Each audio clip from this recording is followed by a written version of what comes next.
नमस्ते दोस्तों, कैसी हो आप सब। उम्मीद करती हूँ बहुत ही अच्छे होंगे। ये बताने के लिए कमेंट बॉक्स में जय श्री कृष्णा लिखना बिल्कुल ना भूलिएगा। तो आज आप सभी को मैं बताने वाली हूँ कि स्वर्ग जाने का असली हकदार कौन होता है। आइए जानते हैं कि ऐसा कौन होता है कि जो स्वर्ग जाने का असली हकदार किसको मिलता है।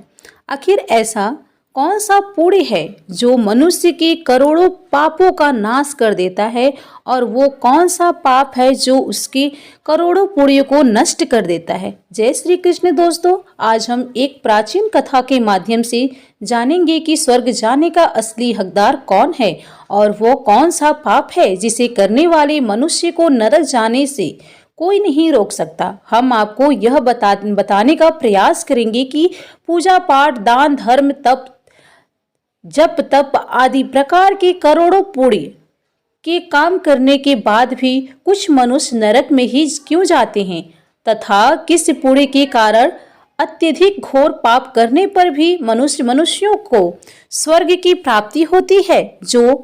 तो चलिए दोस्तों, इस रोचक कथा को शुरू करते हैं।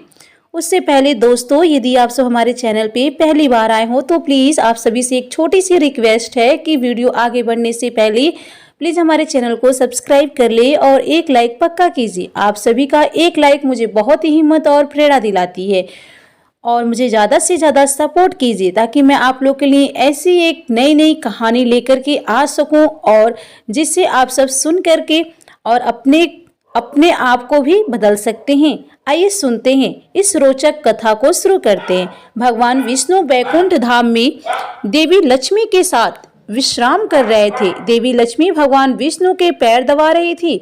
आकाश में एक दिव्य शांति फैली हुई थी। उसी समय देवर्षि नारद वहां उपस्थित हुए। वे अत्यंत चिंतित दिखाई दे रहे थे।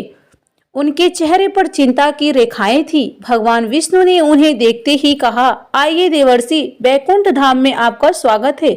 आज किस परियोजना से पधारे हैं? अवश्य ही कोई महत्वपूर्ण कार्य होगा। नारद जी ने भगवान विष्णु को प्रणाम किया और बोले, हे प्रभु, मैं तो यमपुरी की यात्रा करके आ रहा हूँ। तब भगवान विष्णु ने कहा, देवर्षि, वहाँ का क्या समाचार लाए हो?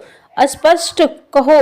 तब देवर्षि ने कहा, प्रभु, वहां मैंने एक अद्भुत घटना देखी जो मेरी समझ से परे है। मैंने देखा कि कुछ पुण्यात्माएं नरक में जा रही थी, जबकि कुछ पापी स्वर्ग में। यह देखकर मुझे बड़ा आश्चर्य हुआ। कृपया मुझे यह बताइए कि कौन नरक जाता है और कौन स्वर्ग, और यह कैसे तप होते हैं। भगवान विष्णु ने नारद की बात सुनकर मुस्कुराते हुए कहा, देवर्षि, संसार में कर्मों का फल मनुष्य के आंतरिक उद्देश्य और विवेक पर निर्भर करता है। कई बार जो प्रकट रूप से पुण्य दिखते हैं वे भी पाप हो सकते हैं। मैं आपको एक कथा सुनाता हूँ। इस कथा को सुनकर आपको आपके सभी प्रश्नों के उत्तर मिल जाएंगे, इसलिए आप इस कथा को ध्यान से पूरा अवश्य सुनिए। जो भी इस कथा का स्वर करता है उसके कोटि कोटि पाप नष्ट होते हैं इस कथा को सुनने मात्र से, और उसे विष्णु लोक की प्राप्ति होती है।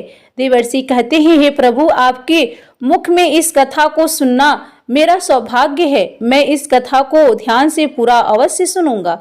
फिर भगवान विष्णु नारद जी को वह कथा सुनाने लगते हैं। यह कथा अत्यंत ज्ञानवर्धन है। इस कथा में मनुष्यों द्वारा किए जाने वाले पाप और पुण्य का वर्णन किया गया है तथा उसके आधार पर मिलने वाली सजाओं के बारे में बताया गया है। इसलिए प्रत्येक मनुष्य को यह कथा ध्यानपूर्वक सुननी चाहिए। भगवान विष्णु कहते हैं, हे देवर्षि, पूर्व काल की बात है। एक नगर में एक ही समय पर 5 मनुष्यों की मृत्यु हो जाती है, और वे सभी मृत्यु के पश्चात यमलोक में पहुंच जाते हैं। यमलोक पहुंचने पर वहां का दृश्य देखकर वे सभी भयभीत हो जाते हैं। उनका अंग अंग कांपने लगता है। यमलोक में विशाल काय आकार वाले यमराज स्वर्ण से बने और हिरासत पर विराजमान होते हैं। उनके पास चित्रगुप्त बैठे होते हैं, जिनके पास सभी प्राणियों का लेखा जोखा रखा हुआ है। यम के दूत प्राणियों को आगे धकेल रहे होते हैं। कुछ मनुष्य जोर जोर से विलाप कर रहे होते हैं, तो कुछ मनुष्य अत्यंत प्रसन्न होकर चल रहे होते हैं।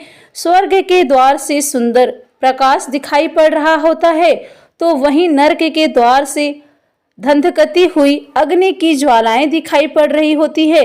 इस भयानक दृश्य को देखकर वे पांचों एक दूसरे से बात करने लगे और अपने अपने पाप के विषय में चर्चा कर रहे होते हैं।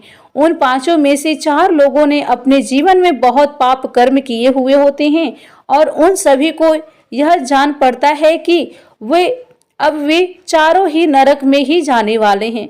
उन चारों में एक चोर होता है, दूसरी वेश्या होती है, तीसरी विद्यमान ब्राह्मण होता है, तो चौथा एक राजा का सैनिक होता है तथा पांचवा एक धनवान किसान होता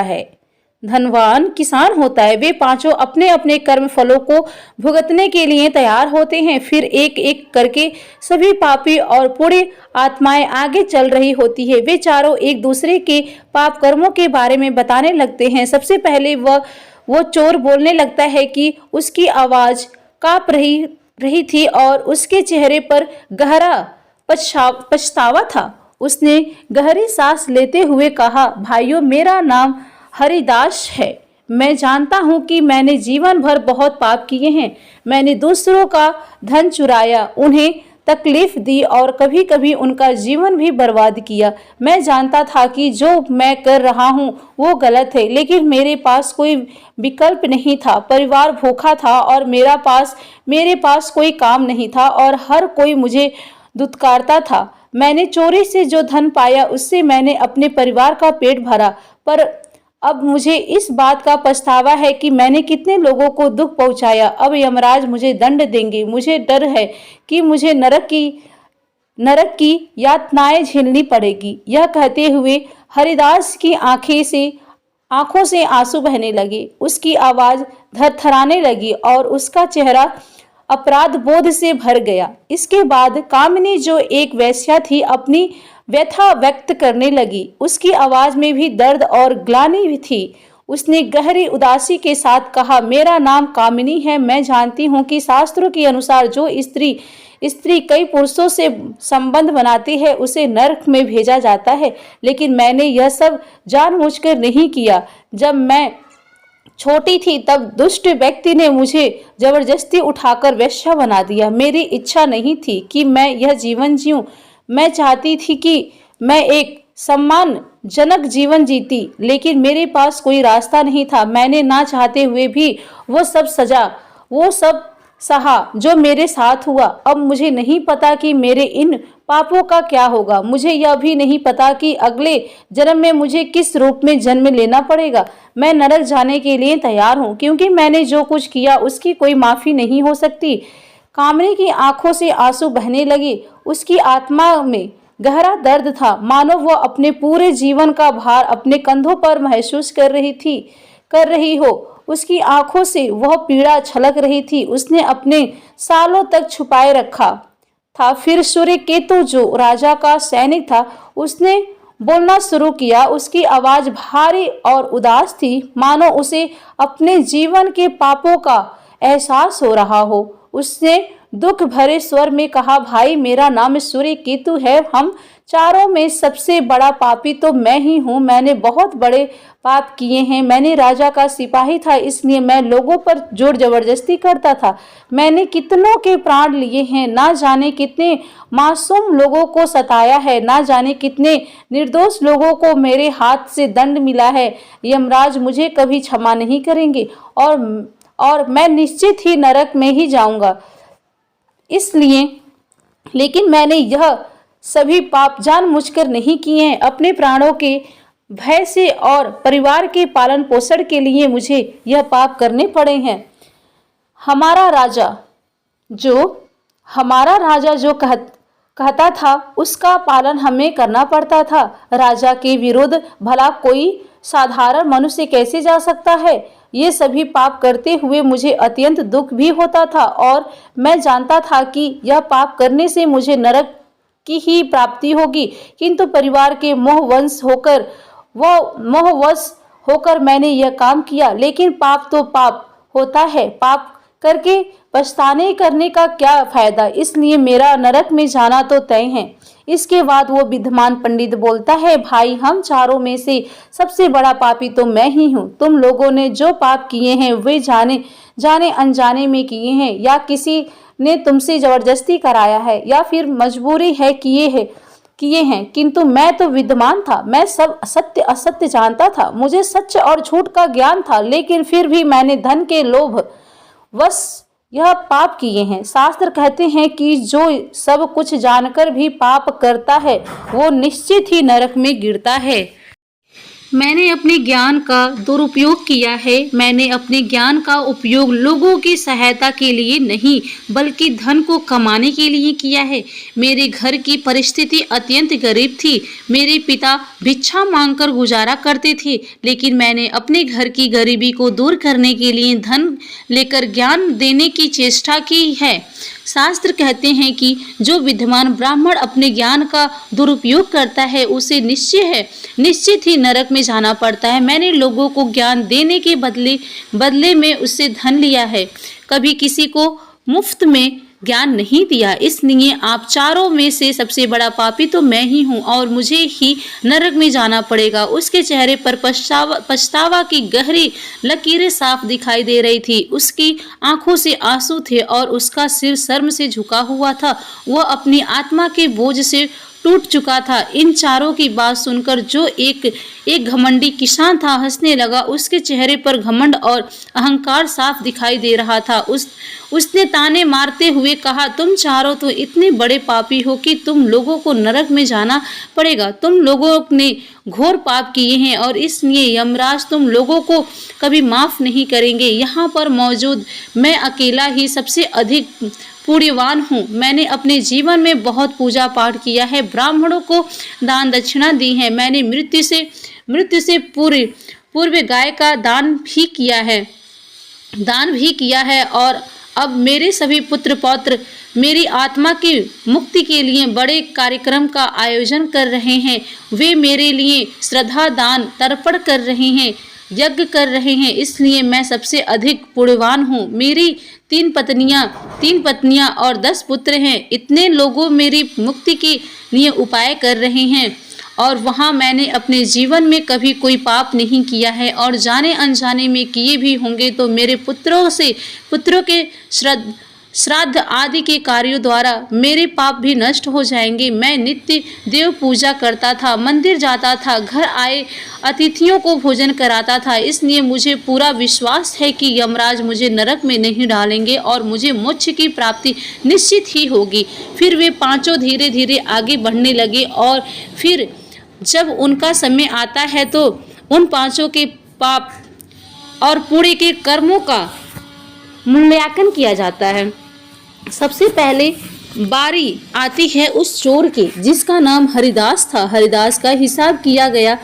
चित्रगुप्त ने उसके कर्मों का लेखा जोखा निकाला और यमराज ने उसका पाप पुण्य का मूल्यांकन किया। कुछ समय तक विचार करने के बाद यमराज ने निर्णय लिया कि हरिदास को स्वर्ग का मार्ग प्राप्त होगा। ये सुनकर हरिदास आश्चर्यचकित हो गया।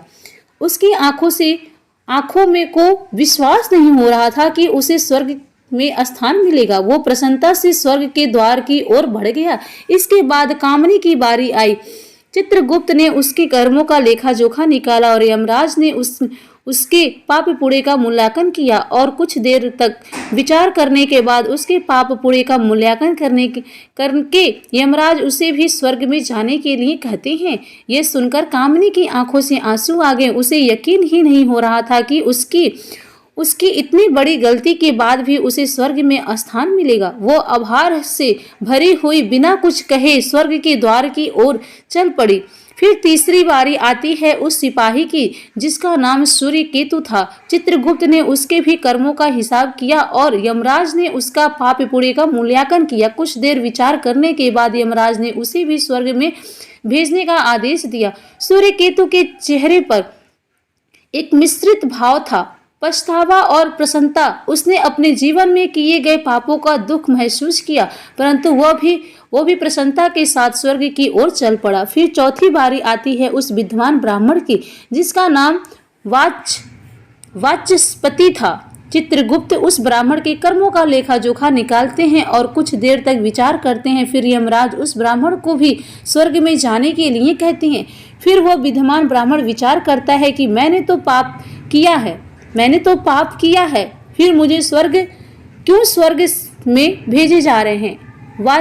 वाचस्पति को भी यह निर्णय आश्चर्यचकित कर गया, परंतु उसने इसे स्वीकार किया और वह भी स्वर्ग की ओर बढ़ गया। उन चार को स्वर्ग में जाते देख वो धनवान किसान बहुत दुखी और क्रोधित हो जाता है। वो सोचने लगता है कि ये कैसा न्याय है, इन पापियों को स्वर्ग जाने का मौका मिल रहा है, फिर मैंने जो पुण्य के काम किए हैं उनका क्या? पापी और पुण्यवान एक ही जगह पर डाले जाएंगे तो पुण्य करने का फायदा ही क्या? फिर उस धनवान किसान को यम के दूत जोर से धक्के देते हैं और कहते हैं, अरे पापी, तू आगे चल, तुझे नरक में डाला जाएगा। यमराज मुझे माफ कीजिए, तुझे माफ नहीं करेंगे। यह सुनकर वो धनवान किसान भयभीत हो जाता है और कहने लगता है, मैं जो स्वर्ग में जाऊंगा, मैंने कोई पाप नहीं किया है। फिर वह धनवान किसान यमराज के सामने आकर खड़ा हो जाता है। चित्रगुप्त उसके कर्मों का लेखा जोखा देखते हैं और उसके पाप पुण्य के कर्मों का मूल्यांकन करते हैं तो उसके पाप का पलड़ा भारी हो जाता है और यमराज उस धनवान किसान को कहते हैं, अरे दुष्ट, तूने तो बहुत बड़ा अपराध किया है, तू तो नरक में जाने के ही योग्य है। इतना सुनते ही वह किसान थरथर कांपने लगता है और यमराज से कहता है, हे धर्मराज, ये अन्याय है। मैंने तो जीवन में कोई पाप नहीं किए हैं और पुण्य ही किए हैं। आप मुझे नरक में क्यों डाल रहे हैं? और मुझसे पहले जो चोर लोग गए थे वे तो घोर पापी थे, उन्होंने बड़े बड़े पाप और अपराध किए हैं, उन्हें तो अपने स्वर्ग में डाल दिया है।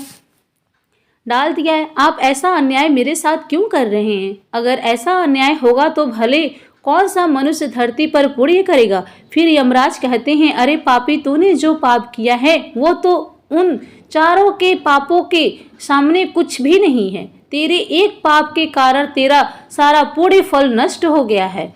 यदि तूने यह पाप नहीं किया होता तो तू स्वर्ग में जा सकता था, लेकिन तूने यह पाप जानबूझकर किया है, इसलिए तुझे नरक में अवश्य जाना पड़ेगा। राजा ने कहा, हरिदास ने अपने जीवन में चोरी की थी, परंतु उसने कभी भी किसी गरीब या निर्दोष व्यक्ति के घर चोरी नहीं की। वह केवल उन लोगों के घर चोरी करता था जो अमीर और अहंकारी थे। उसने अपने द्वारा चुराए गए धन का अधिकांश हिस्सा गरीबों को और भूखों को भोजन कराने में खर्च किया। हरिदास का हृदय दयालु था और उसने अपने जीवन में कई भूखों को अन्न भी पानी भी दिया। उसके यह पुण्य करके उसके पापों से बड़े थे, इसलिए उसे स्वर्ग का मार्ग प्राप्त हुआ। यह सुनकर महिपाल ने सिर झुकाया। उसकी आंखों से पछतावा दिखाई देने लगा, लेकिन यमराज ने उसे अधिक समय दिए बिना आगे कहा, हे दुष्ट, वह कामिनी वेश्या थी, परंतु उसने ये पाप जानबूझकर नहीं किया। उसे जबरन करवाया गया था, लेकिन उसने अपने जीवन में अन्य समय में पशु पक्षियों और बेसहारा जानवरों की सेवा की। उसने हर रोज पक्षियों को दाना डाला और घायल जानवरों की देखभाल की। उसकी आत्मा में करुणा थी और उसके यह पुण्य करने उसके जीवन में पापों से अधिक थे, इसलिए उसे भी स्वर्ग में स्थान मिला। फिर यमराज ने कहा, उस सिपाही सूर्यकेतु ने अपने जीवन में अनगिनत लोगों के प्राण लिए हैं, परंतु वह अपने राजा के आदेशों का पालन कर रहा था। उसने कई बार अपनी आत्मा को यह समझाने की कोशिश की कि जो वह कर रहा था वो गलत है, लेकिन अपने परिवार की सुरक्षा और पेट पालन के लिए उसने यह काम किया। परंतु उसके बावजूद उसने कई बेसहारा लोगों की सहायता की। उसने कई बार गरीबों को भोजन कराया और अपने के पापों का पछतावा भी किया, इसलिए उसने पूरे उसके पापों से अधिक निकले और उसे भी स्वर्ग प्राप्त हुआ। महिपाल अब और भी अधिक शर्मिंदा हो गया। उसकी आंखों से पछतावा के आंसू थे, लेकिन यमराज ने उसे अपने अंतिम निर्णय के लिए तैयार किया। यमराज ने कहा, उस ब्राह्मण वाचस्पति ने अपने ज्ञान का दुरुपयोग किया था। उसने धन के लोभ में आकर अपने शास्त्रों के ज्ञान का व्यापार किया, परंतु उसने अपने जीवन में कभी किसी को मुसीबत में नहीं छोड़ा। उसने निर्धनों को सहायता की और गौ सेवा की और अपनी विद्या के माध्यम से कई लोगों का उद्धार किया। उसके यह पुण्य उसके पापों से बड़े थे, इसलिए उसे भी स्वर्ग का मार्ग प्राप्त हुआ। इतना सुनकर वो धनवान किसान बोलता है, हे धर्मराज, इन चारों ने जो भी पुण्य किए हैं वो तो मैंने भी किए हैं, बल्कि उससे ज़्यादा किए हैं। फिर भी मैंने ऐसा कौन सा पाप किया है जो मुझे नरक में भेजा जा रहा है। यमराज कहते हैं, ये दुष्ट, याद कर, तूने उस अबला विधवा नारी पर गलत लाछन लगाया था कि उसने तेरे घर पर चोरी की है, और उसके साथ ही तूने उसके ऊपर कई अन्य गलत लाछन लगाए थे।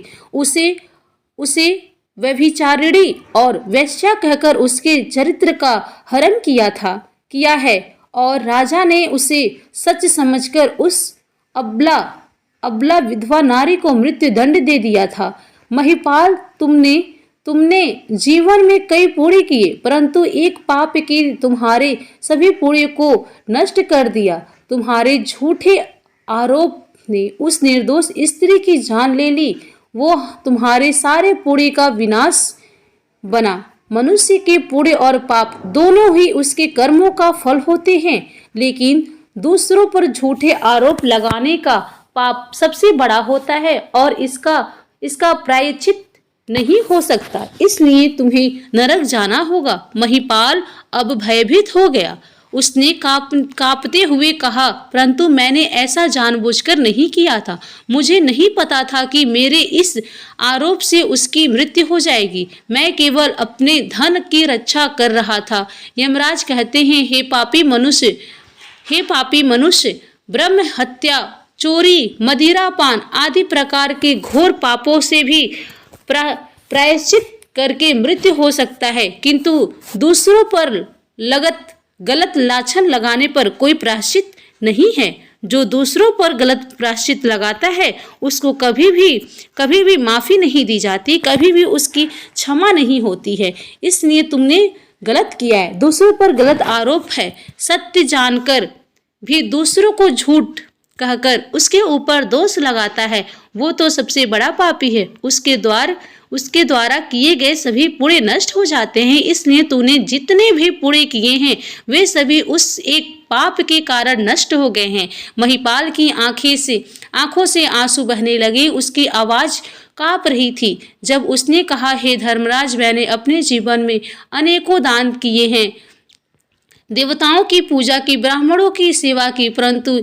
यह एक पाप जिसे मैंने सोचा भी नहीं था कि इतना बड़ा होगा, मेरे सारे पुण्य नष्ट कर देगा। क्या कोई प्रायश्चित नहीं है जिससे मैं इस पाप से मुक्ति हो सकूं? यमराज ने उसे कठोरता से देखा और कहा, नहीं महिपाल, तुमने अपने जीवन में उस निर्दोषी स्त्री पर जो आरोप लगाए थे उसका परिणाम यह है कि तुम्हारे पुण्य सभी नष्ट हो गए। अब तुम्हें नरक की यातनाओं का सामना करना पड़ेगा। फिर यमराज यमदूतों को कहकर उस पापी किसान को नरक ले जाने के लिए कहते हैं। महिपाल यमराज के इस कठोर निर्णय से टूट चुका था। वो रोता बिलखलाता यमदूतों द्वारा नरक की ओर ले जाने लगा। उसके मन में केवल पछतावा और ग्लानि थी। हे देवर्षि, इस प्रकार से उन चारों को पाप करके भी स्वर्ग की प्राप्ति हुई, किंतु उस किसान ने जघन्य अपराध किया है। किसी अबला स्त्री पर गलत लाछन करके उसका चरित्र हरण किया है। एक स्त्री सदा ही पूजनीय है। जो भी पुरुष स्त्री पर गलत आरोप करता है उसे महापाप लगता है। कभी भी किसी भी स्त्री की दुर्बलता का फायदा नहीं उठाना चाहिए। पराई स्त्री को सदैव ही माता समझना चाहिए। जो परछाई स्त्रियों पर गलत दृष्टि डालता है उसे पाप ही लगता है। जो विधवा, दुखिया स्त्री को सताता है उसे नरक में जाना पड़ता है। मनुष्य को कभी सत्य का मार्ग नहीं छोड़ना चाहिए। सत्य के मार्ग पर चलकर ही स्वर्ग की प्राप्ति होती है। असत्य का साथ देने से मनुष्य के सभी पुण्य भी नष्ट हो जाते हैं। तो दोस्तों, कभी किसी पर गलत आरोप नहीं लगाना चाहिए। सत्य जानकर भी असत्य का साथ नहीं देना चाहिए। जो दूसरों पर गलत आरोप डालता है उसे यमराज कभी क्षमा नहीं करता है। तो दोस्तों, आपने आज की इस वीडियो से क्या सीखा है और दोस्तों आपको ये कहानी कैसी लगी, कृपया कमेंट करके ज़रूर हमें बताइए। वीडियो पसंद आया हो तो लाइक करें और कमेंट बॉक्स में कमेंट करके ज़रूर बताएं और कमेंट बॉक्स में जय श्री कृष्णा लिखना बिल्कुल ना भूलें। ऐसी ही और भी बहुत सारी कहानियों को सुनने के लिए हमारे चैनल को सब्सक्राइब ज़रूर करें। धन्यवाद।